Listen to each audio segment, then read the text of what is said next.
Steve and Jill here. How the heck are ya? Welcome to the Land Academy Show, entertaining land investment talk. I'm Stephen Jack Butella. And I'm Jill DeWitt, broadcasting from sunny Southern California. Today, Jill and I talk about how to choose a county to send mail. We're kicking it all the way straight back to like the most basic stuff this week. Like episode 4. Yeah. So 914 might sound like episode 004. Just kidding. This whole week. What's funny about that is that when we started doing the show in 2015, how to choose a county was different. Oh. Yeah, we didn't have the tools and the resources and the And the date things and the information and stuff. and the staff and the help. Yeah. And the practice. And the bills. And 3 years of feedback from our members. And the bank accounts. It's got a lot better. Before we get into the topic, let's take a question posted by one of our members on the landinvestors.com online community. It's free. Ellis asks, "Hi guys, another quick question. I'm still a bit skittish, maybe pushing perfectionist, when it comes to sending mail. I was inches away from mailing a county." Sounds like finger hovering over the button. "Recent completed sales are decent. Days on market, not too long, etc., etc. Everything is good about it. Then I took a quick moment to visually peruse the area in Google Earth and noticed it's completely riddled with oil pads and rigs. Here in New Mexico. Should I run away from oil rigs? Intuitively, it seems to me the oil pads would negatively affect value, yet the county meets basically every other criteria that matters. Have any of you guys had success in and around oil rigs? Should I be turned off by them?" You should be turned off by them.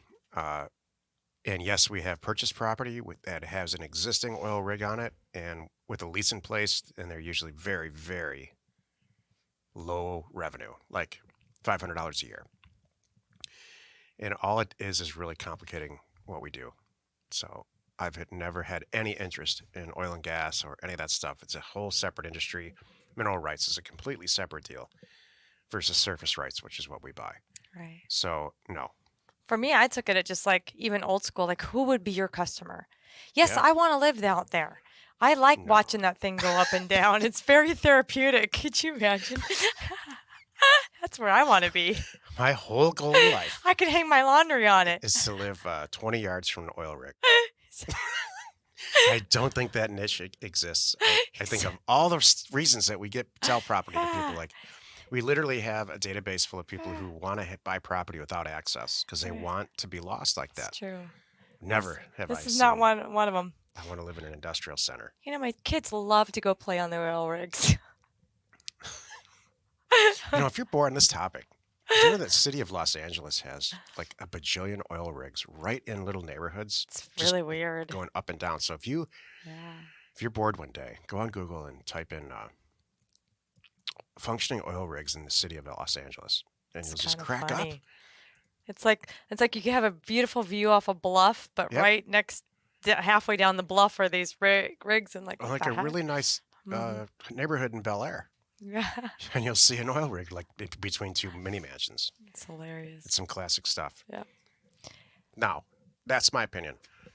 People in our group seek this stuff out, and they do great with it. One group specifically in New Mexico that I know, that they buy these properties all the time. I know exactly what you're talking about. And it just doesn't, it's just a little off. Like, I can buy these properties for $3,000, $4,000, $8,000. It's got a functioning oil rig with a lease from a name brand oil company. Right. And, that's what they do. Whole different thing. Yeah. It's true. I think it complicates it. What do you think? Are you I into that? wouldn't. I mean, I don't really want to go. I don't want to do that much work. That's what it is. It's a lot of extra work to do a real estate that's deal. it. Jill, It's you like, nailed it. shucks. Actually, your reason is better than mine. Yeah. It's too hard. Yeah. Do I really want to get involved I in want to that? do easy deals, And easy, profitable, so- fast deals. No. Right. And more of them. Today's topic: how to choose a county where to send the mail. This is the meat of the show. Right before the show, the producer we have a new producer, a show producer, came in. He's a young guy, and he came in and said, "You're doing a bunch of stuff wrong." Please was give me just the telling list. Jill. Yeah. No. Not a lot of people that work for us come to us and sit us down and say, "You're doing a lot of stuff wrong." Not a lot of people listen to the show. So In our staff. in this kid's case, Jill has a very close friend who's a film producer. She won an Emmy. And so she gets these parade of film student interns, and this guy struck a chord with both of us. So we hired him full time when Jill's friend was done, their internship thing was done, and he graduated. And so he's just fresh out of film school, and he produces all this stuff. And I've been producing it for years myself, and thank God it's over. Hmm. But he had a lot of good things to say, Good. like move your mic around, stop, basically Is mine okay? I don't even don't know be what to... yourself. Don't be yourself. It's a Got bunch of it. stuff that probably won't make any difference to the viewer slash listener, but it was fun to Am I get set up here. appropriately? Yeah, he didn't say anything about you, and Oh. he didn't call a meeting with you. That's what I think is funny. Oh. I Can got you an imagine A. It's if good. the people who complete our real estate deals, our transaction coordinators here, came and sat us down and said, I think you guys are doing a bunch of stuff wrong in these real estate deals. Man, that wouldn't go well. Our members do it. It's fine.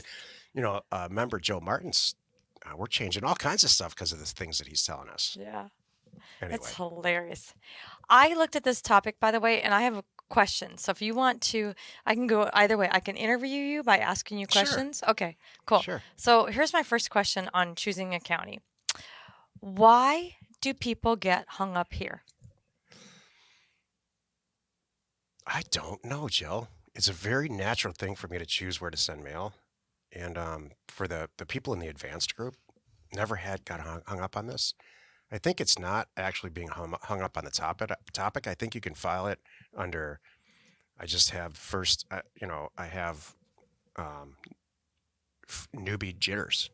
Well, what do you think? Like even the person that asked the question a minute ago. So they're about to push the button. Now they found an issue. Now they're like, oh shucks. So do you think it's going to make them more hesitant going forward again? People get hung up on this because they think that there's this formula. Because in Land Academy 1.0, probably by the time this airs, it'll be released. If not, within days of that. They think that it's got to be this, it's got to be this. Fill in the equation. There's a mathematical thing, and then there's going to be success. And that's just not how it works. And by the way, if you're choosing a county to send mail in, it means you're probably looking to buy rural vacant land. If you're looking to purchase infill lots to be built on, that's a whole different thing. Then you're going to do it by zip code. And there's going to be lots of zip codes. So if you remember, that's what Land Academy 2.0 is, which is all released and done, and it's getting rave reviews. 1.0, rural vacant land. 2.0, infill lots to be built on. And 3.0 in the end will probably be something like commercial real estate or subdividable massive properties, Cool. ranch type properties. But anyway, I'm not sure. But they're very different approaches, all three, on how you buy them and how you analyze the data and get it to the point where you want to send some mail out. This is about rural vacant land. Cool. People get hung up because they're afraid that they're going to miss something Okay. and screw up a mailer. And you know what? That's what you are going to screw it up. Right. That's the problem. The problem is that you don't know you're going to screw it up, and you're just hoping and then think that it's going to be right the first time, and it's probably not. Exactly. Well, that ties into my second question too. What would you share as the biggest mistake that new people doing this make? Pricing. Mm. Never have I actually. I've never heard somebody say. No, sometimes people come to us and they say, you know what, this first mailer, this is very infrequent. But once in a while, somebody will contact me and say, I made this mistake on this mailer. And it's never, oh, I shouldn't have mailed this county. It's never that. Never. I've never heard one person say that. What I've heard them say is pricing. I priced it too high or I priced it too low and I didn't get any response. So that's not what this is about, this episode. How to price a mailer is like tomorrow. Cool. Yes. How about what do you think as a new person starting this and choosing a county? How much time do you think they need to spend to get good at it? Hours and hours and hours. If before I sent my first mailer out, if I was starting out now, I would be on countywise.com, which is a site that Jill and I released. It's all free. And on something probably like realtor.com, not like realtor.com, on realtor.com, going through the motions of what I talk about in 1.0. And well, let me just get into it. If you're the kind of person who takes notes during these episodes, this is a good note-taking show for you. Before you even start looking at geography on where to send a mailer, you have to get this in your head, and it needs to stay there throughout your career until you send out your last mailer, which I hope is never. I hope you do it forever. You're trying to buy rural vacant real estate for between 25 and 45% of its retail value, not wholesale, retail. That is the starting point. That is where you start the race. Not demographics, not back tax property, not access, none of it. Those things are all important. You have to keep money straight in your mind all the time, because if you don't, you're going to start paying too much for property. And Jill and I are seeing this a little bit Mhm. when we get deal funding submissions off of landinvestors.com, where people are submitting It's really true. good real estate, They but are it's just they sent the mailer out for way too too much money. high. 25 to 45% of what it's worth. Mhm. So once you got that, then there is a three-step process to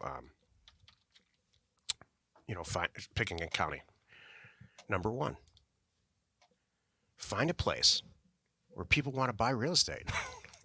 I know this sounds crazy. I know it sounds like Captain Obvious, but do people want to buy real estate that's just outside of town where they can take their family and go to a lake? Yeah, where Mhm. it's 1/10 of the price. There's neighborhoods, little areas all over Los Angeles where it's like literally 1/10 of the price to buy a piece of real estate than the Los Angeles itself. Right. So that's a place people want to buy real estate. Do you Mhm. want to buy real estate there? Right. That's a good test. It needs to be a proximity to a large county, a large city, excuse me. And there's for convenience on county-wise, I put a demographic density map where you can see, the darker green it is, the county in general means that there's less population and stuff tends to be cheaper where there's fewer people. So use that test. Outside of Manhattan, New York,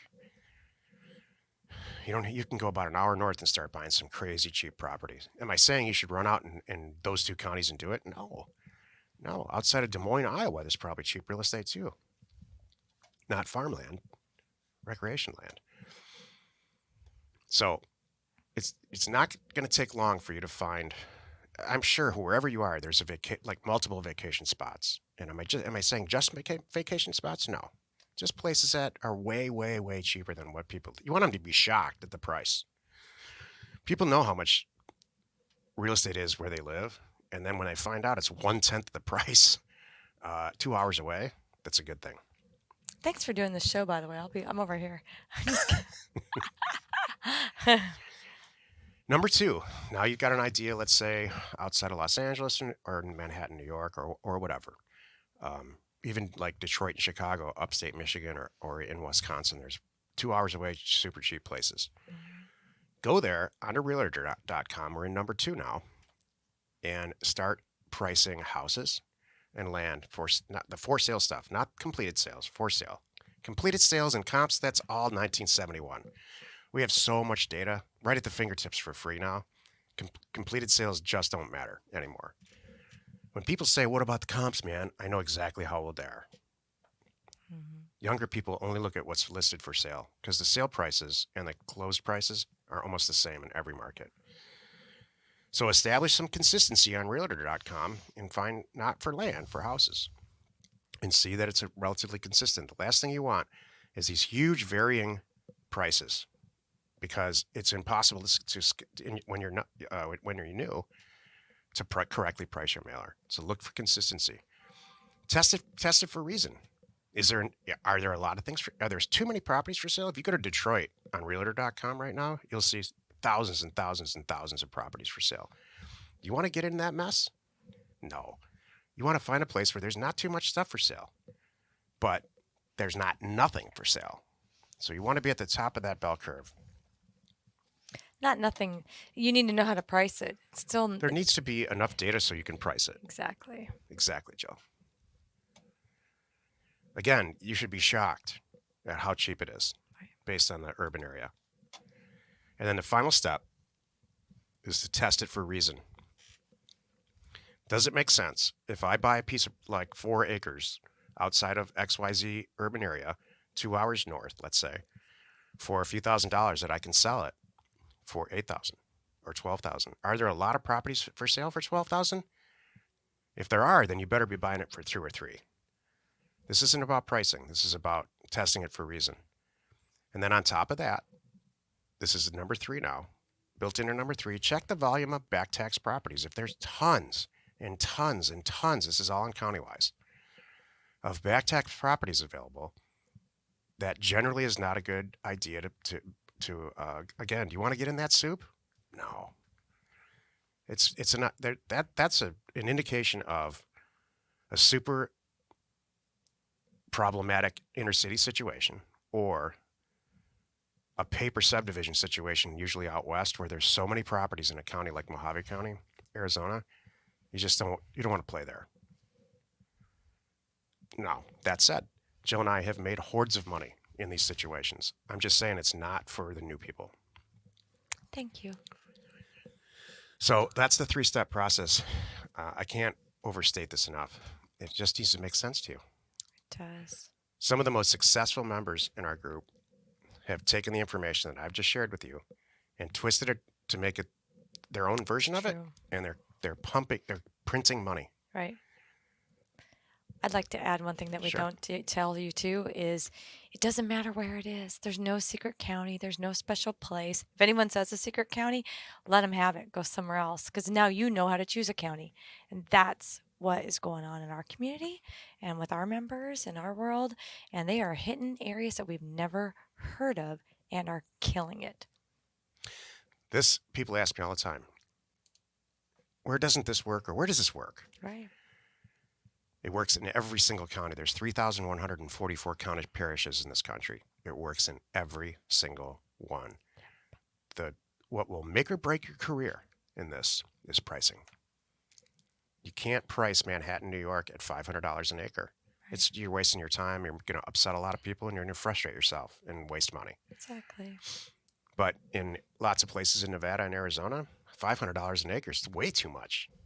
They're True. in fact, most counties I would not pay. I'm sure Jill's more conservative than I am when it comes to pricing. I kind of am.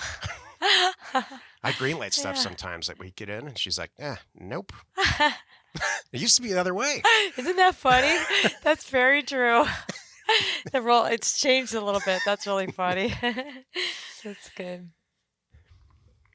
Well, you spent another 20 minutes or so listening to the Land Academy show. Join us next time for the show, How to Price a Mailer. And we answer your questions posted on our online community, landinvestors.com. It is free. You are not alone in your real estate ambition.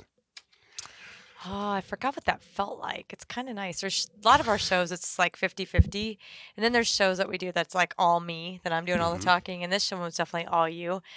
That was a nice little break. I hope this week goes the same way. I think I made myself perspire. I talk so much. That was a lot. That was really good. I love it. Wherever you are listening or watching, please rate us there. We are Steve and Jill. Information And inspiration to buy undervalued property.